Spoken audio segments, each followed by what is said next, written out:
नमः सिद्धिभ्याम्।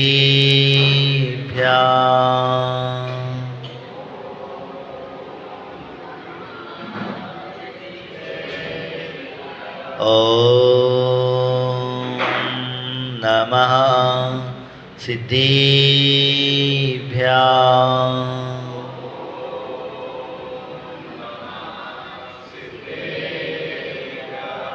ॐ नमः सिद्धिभ्याम्।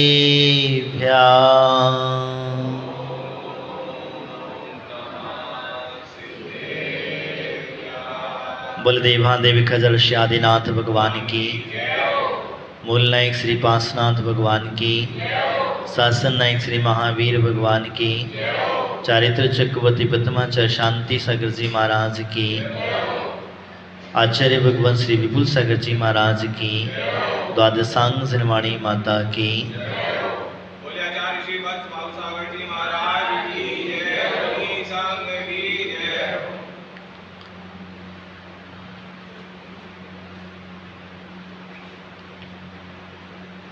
भव्य जीव अपनी श्रावक की क्रिया करता है और जब श्रावक की क्रिया को करते हुए दान पूजा आदि करते हुए आगे कहते हैं, गृहस्थ को अपने जीवन में दया का पालन करना चाहिए। दया के भाव क्यों होते हैं? क्योंकि हमें मोक्ष का मार्ग अपनाना है और जहाँ दया नहीं है वहाँ पर धर्म नहीं टिकता। मूल जैन धर्म का सिद्धांत देखा जाए तो दया भाव पर ही टिका हुआ है। प्रत्येक जीव के प्रति दया भाव हम लोगों के पास होना चाहिए। इसी वजह इसलिए कहते हैं, स्वात्मथेषु वात्सल्यम स्वशक्त्या ये ना कृते बहुपापवृत्त मनस्ते धर्मस्य पराणमुखः। जो मनुष्य साधर्मी सज्जनों में शक्ति के अनुसार प्रीति नहीं करते, उन मनुष्यों की आत्मा प्रबल पाप से ढकी हुई है और धर्म से पराणमुख है, अर्थात धर्म के अभिलाषी नहीं है। इसीलिए भव्य जीवों को साधर्मी मनुष्यों के साथ अवश्य ही प्रीति करनी चाहिए।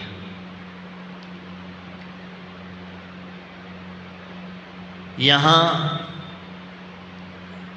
जिस दया की चर्चा करते हैं, किसके ऊपर दया भाव रखना चाहिए? तो दया के पात्र जो होते हैं वो दीन दुखी, अपने से कमज़ोर, महिलाएं, बच्चे,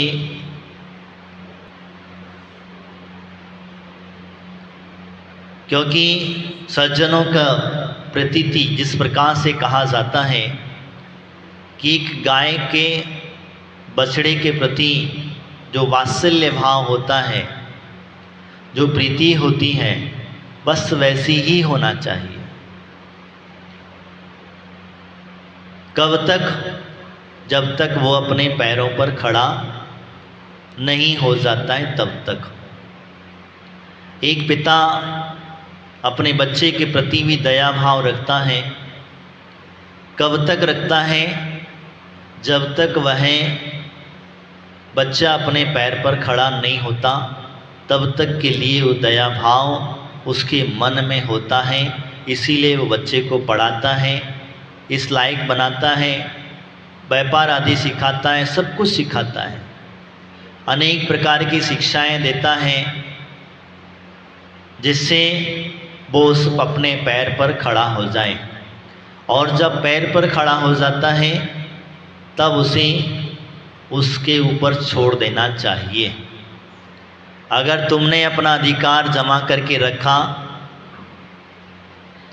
तो बच्चा कभी आगे नहीं बढ़ पाएगा।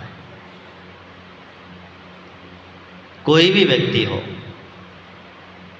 गुरु भी शिष्य के ऊपर जब तक अधिकार जमा करके रखते हैं जब तक शिष्य योग्य नहीं होता,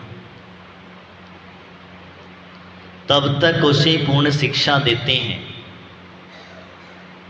और जिस समय वो योग्य हो जाता है उस समय गुरु कह देते हैं अब आप संग से अलग विहार करो, अलग विहार करो। अब संग में आपकी आवश्यकता कभी कभी कठोर बन जाते। क्यों बनते हैं? इसके पीछे रीजन यही है, क्योंकि प्रत्येक जीव स्वतंत्र है, कोई किसी का गुलाम नहीं है और कोई किसी की आज्ञा में रहे ये भी कोई बंधन नहीं है। लेकिन भगवान की आज्ञा में सभी बंधे हुए हैं, उनके बताए हुए मार्ग पर बंधे हुए हैं।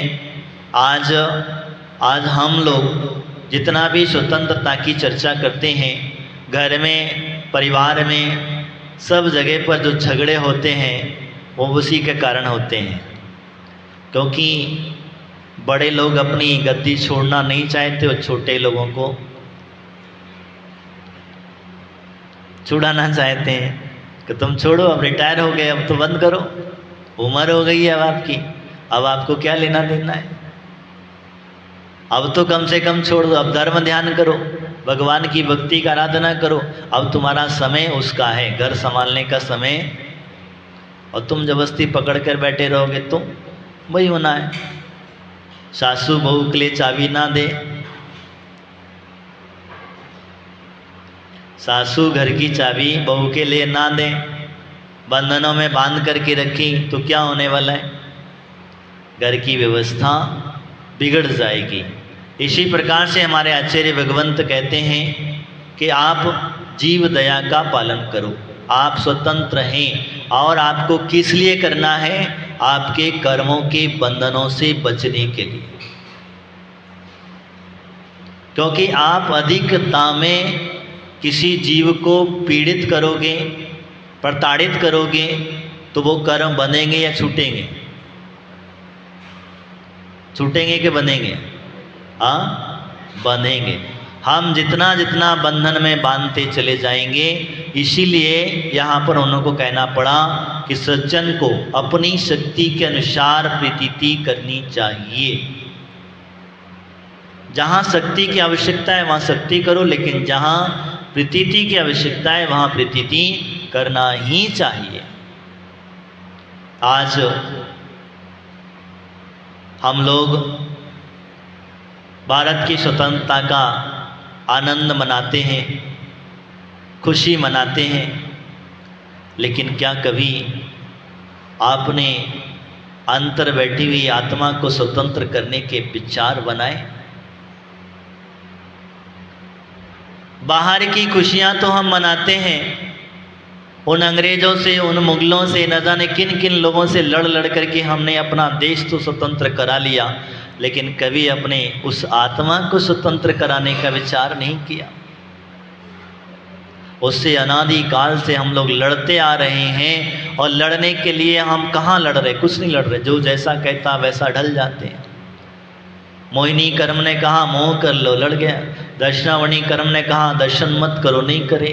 चारित्र मोहिनी कर्म ने कहा चारित्र अंगीकार नहीं करो, नहीं करेंगे।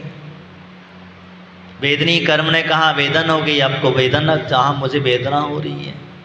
अंतराय कर्म ने कहा भगवान की भक्ति आराधना मत करो, तो नहीं करोगे। अब बताओ, कर्म रूपी शत्रुओं से लड़ने के लिए आज हमें आवश्यकता है।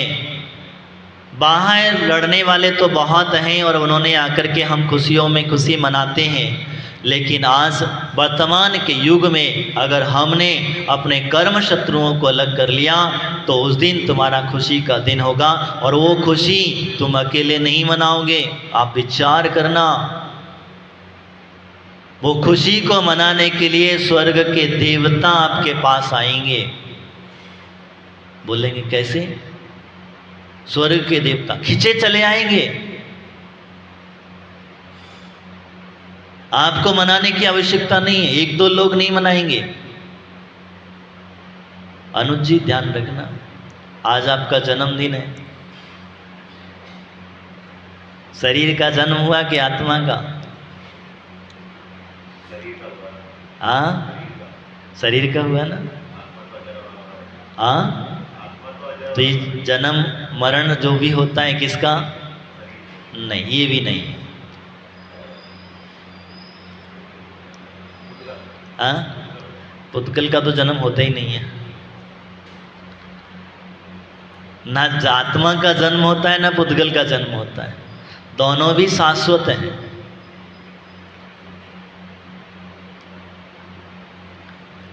जन्म होता किसका है?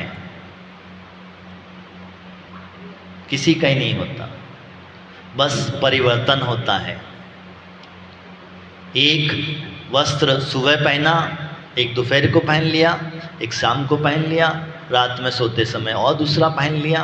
तो बस ऐसे ही परिवर्तन हो रहा है, क्योंकि ये शाश्वत द्रव्य हैं। इसीलिए अब इसको परिवर्तन को रोकना है तो हमें क्या करना होगा? इन कर्मों के चक्कर को छुड़ाना होगा, कर्म रूपी शत्रुओं को हटाना होगा, तब जाकर के हम इस परिवर्तन के चक्कर को छोड़ पाएंगे।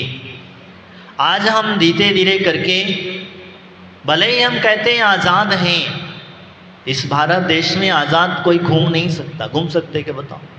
तुम्हारे दिगंबर त्यागी आज़ाद घूम सकते? बोले कैसी बात कर रहे हैं? हाँ, तुम लोगों ने इतने बंधन लगा दिए। चारित्र चक्रवर्ती शांति सागर जी महाराज जब प्रथम बार दिल्ली गए थे और दिल्ली के चौक पर जाकर के वो अंग्रेजों का शासन था, उस समय पर महाराज जैसे निकल रहे तो वहाँ का उस समय का कोई, उस समय के जो भी अधिकारी रहे होंगे, वो महाराज जैसे चौक पर पहुँचा, कहीं दूसरी तरफ जा रहे थे, उनको जाने नहीं, रोक लिया गया। बोले इधर नहीं जाना। ठीक है भैया। उधर दूसरी तरफ बढ़े तो कहे उधर भी नहीं जाना, तीसरी तरफ कहे बोले इधर भी नहीं जाना, चौथी तरफ गए तो बोले इधर भी नहीं जाना। तो बोले अब क्या करना? बोले किधर जाना के? तो तुम्हारा तो बोले यहीं बैठ जाते हैं। क्या हुआ? हो गया, अफसर घबरा गया। बोले बाबा तो ये चौक पे बैठ गया, अब क्या होगा सर? अब गड़बड़ हो जाएगा। उसने फटाफट अपना जो भी संदेश वाहक था, जिस तरीके से उस समय पर, वो तो मुझे पता नहीं, बोला संदेशा पहुंचाए बड़े ऑफिसर के पास। बोले कौन?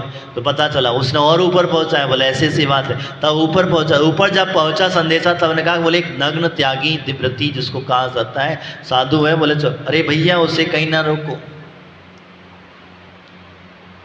क्या? उन्हें जिधर जाना है उधर जाने दो, क्योंकि इन्हें रोकना संभव नहीं है। तो दिगंबर त्यागी की आज धीरे धीरे करके स्वतंत्रता खत्म होती चली गई है। आज हम लोग भले ही कहते हैं विहार होता है, ये होता है, वो होता है, साधु विहार कर रहे। शांति सागर जी महाराज की जयंती के भारत में भ्रमण तो हुआ, और भी हमारे थे, लेकिन कुछ गिने चुने राज्य हैं, इनमें ही साधु दिगंबर विहार कर सकता है। आज भी भारत के कई राज्य ऐसे हैं जिनमें दिगंबर साधु विहार नहीं कर पाता है। तो साधु की स्वतंत्रता खत्म होती जा रही है। हमें भी अपनी स्वतंत्रता की आवश्यकता है। तो मैं आप लोगों से ये कहना चाहूँगा कि जीव दया का पालन करेंगे। और ध्यान रखना, उस जिन महात्मा का तुम नाम लेकर के, जिन महात्मा गांधी का नाम लेकर के देश स्वतंत्रता की बात करते हैं, उन्होंने जैन धर्म को अपनाया, उन्होंने जैन सिद्धांत को अपनाया, जीव दया रूपी सूत्र को पालन किया। जीव दया रूपी सूत्र का पालन किया। उन्होंने अहिंसा की लाठी लेकर के इस देश को स्वतंत्र कराया। तो आप विचार करने की बात है, जैनों को सोचने की बात है। जिसने अहिंसा रूपी अणुव्रत का धारण करके एक अहिंसा की लाठी से इस देश में देश को आज़ाद कराने में अपना सर्वस्व जीवन समर्पित कर दिया, तो क्या आप भी इस अहिंसा रूपी जीव दया रूपी व्रत का पालन करने से अपनी आत्मा को आज़ाद नहीं करा पाओगे? स्वतंत्रता नहीं करा पाओगे? इस जन्म मरण के चक्कर का फंदा नहीं छुड़ा पाओगे? छुड़ा पाएंगे। बस आवश्यकता है आप जिस तरीके से जो खुशियां मनाते हैं वैसी ही खुशियां एक धीरे धीरे करते हुए अपने जीवन में जीव दया का पालन करें और ये विचार करें कि मैं जिस जन्म जन्म के चक्कर में कर्मों के जंजाल में फंसा हुआ हूँ, मैं कर्मों से प्रतिदिन लड़ रहा हूँ, तो ये विचार संकल्प करना, देश तो आज़ाद हो गया, अब मुझे मेरी आत्मा को भी क्या करना है? आत्मा को भी आज़ाद करना है, आज़ाद करवाना है और मुझे आत्मा को परमात्मा बनाना पड़ेगा, तभी जाकर के हम उस मोक्षता को प्राप्त कर पाएंगे। तो जिससे मैंने कहा देवता भी आपके उस जन्मदिन को मनाने आएंगे। मैं तो यही चाहूँगा, अनुज जी से कहूँगा कि आज आपका जन्मदिन है, ऐसा नियम लें, ऐसा कार्य करें तो देवता भी आपके जन्मदिन को आने के लिए आकर के आपके जीवन का सार्थक बनाएं, ऐसा जन्म कल्याणक के रूप में आपका जीवन धन्य हो जाए, यही भावना भाऊंगा। आज स्वतंत्रता का दिन है और इस प्रकार से देश स्वतंत्र हुआ, वैसे भी आप भी अपनी आत्मा को कर्मों से स्वतंत्र कराएं, आपका जीवन मंगलमय हो। इन्हीं भावनाओं के साथ बोले परम पूजा चरुदी फूल सगत जी महाराज की, द्वादशांग जिनवाणी माता की। आगे का कार्यक्रम प्रवचन आज थोड़ा शॉर्ट में किया।